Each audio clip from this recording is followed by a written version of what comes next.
A Detroit neighborhood fighting to survive. Its residents making improvements, but tell us abandoned homes are holding back their progress. When they hit a brick wall, they reached out to our Ronnie DAHL, and now she's taking action on Detroit's east side. In May, I helped neighbors get this lot clear, and they are happy with the progress, but they're not so happy with the dump next door.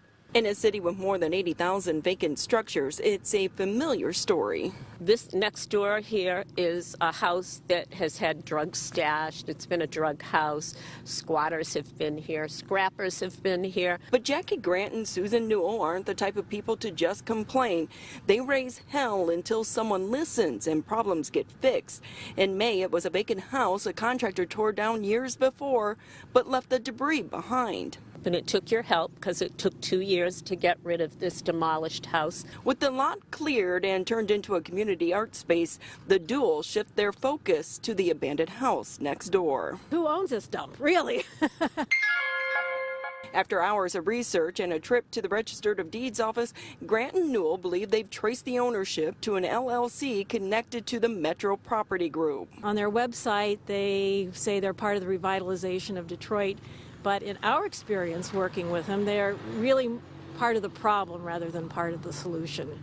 According to online records, this house and the one across the street were owned by the same LLC, and taxes are owed on both places. They have been a blight in this community, and we've reached out to them on many levels to no avail. We've tried all the usual channels that are set up through the city, and we haven't gotten any satisfaction, so we've turned to you. My calls to the company and its Bloomfield Hills-based attorney were not returned. But just like the blighted abandoned home on 3 Mile Drive, I'm not going away until the problem is resolved. City of Detroit's not happy with this dump either. They tell me they've reached out to the property owner, ordering them to fix this problem. So far, no results. And if something doesn't happen soon, the City of Detroit plans on taking the property owner to court and taking over this property. On Detroit's east side, Ronnie DAHL, 7 Action News.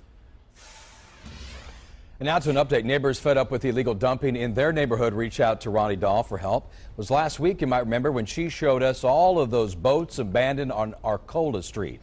When neighbors couldn't get action on their own, well, they called us, and now the problem is been taken care of by city crews. They came out to remove those boats and other illegally dumped debris as well. Good job. If they hadn't called Channel 7 News, they probably would have put more boats out there, because that boat been there for about almost a year. And that one there, the little one they put over there, it was only been there for about a few weeks. You know, and they were just adding stuff.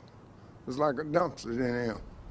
But we got it cleaned up quick. We got it. Channel 7 did their job. They got it taken care of. Not near any body of water, by the way. Those boats just sitting there.